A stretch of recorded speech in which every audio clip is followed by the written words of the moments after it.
Hey, this is Dr. Pete. Good morning. I'm in a fasted state, so I wanted to share with you an insight, or really it's a story. So, the ER, we see all sorts of things, and some of them are really tragic, and some of them are very unexpected, and some of them are both. But one story I wanted to share was, I guess you could call it like a ghost story in the ER. It was the closest thing I ever came to one anyway in the ER. And I've told this story a few times in different settings, and sometimes I get a little beat up about it. But essentially, the second largest population of Amish is actually in Pennsylvania. One of our hospitals that I used to work at was near one of those. And a number of years ago, I had a very tragic case where a father and a son were working in a silo. I don't know if it was filled with corn or hay, but there's this chemical that sometimes can be given off when these crops ferment, and it's nitrogen dioxide. Doesn't really matter, but basically what it is it's poisonous in high concentrations. Kind of robs you of oxygen. Think about it like similar to carbon monoxide poisoning. Usually there's good ventilation in silos, so it's not an issue. But in this case, that was a problem. And when the father went in to take care of whatever they do in a silo, he passed out and essentially was robbed of oxygen. His son went in after him, and he passed out.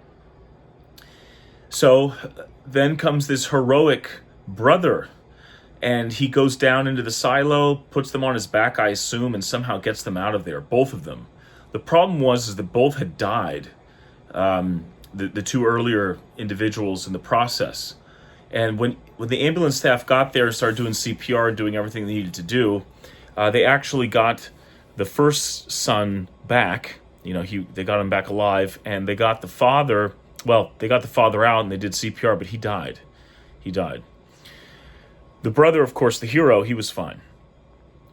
When I was at the emergency department, I got a report that this father had died on scene, and his first son was coming in needing to be further worked up, and essentially I was responsible for that boy's care. And basically one way or another we de-escalated from a lot of the stuff that he was getting to BiPAP, and then eventually we got him off BiPAP, and he was able to talk to me, and I was able to reassure him he was doing okay, and I was very encouraged by his mental status, all that type of stuff.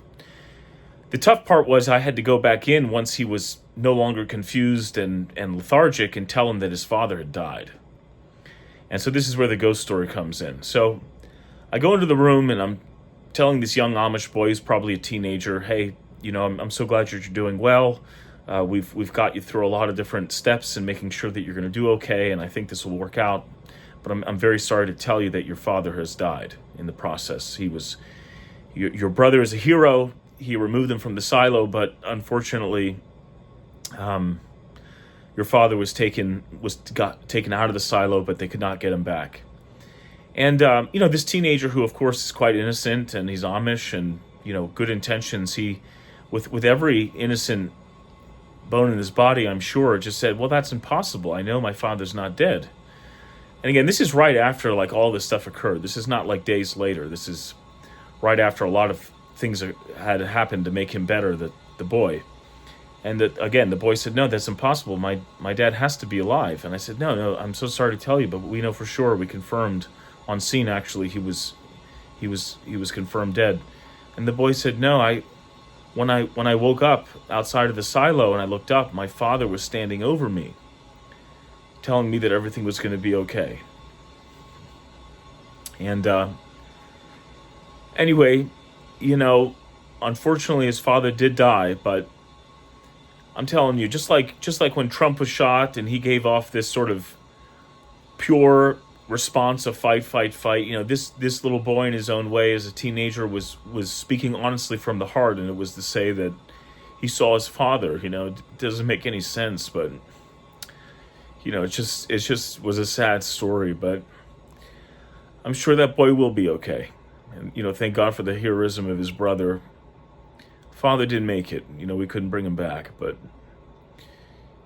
father is always a father to his children, in this life and the next.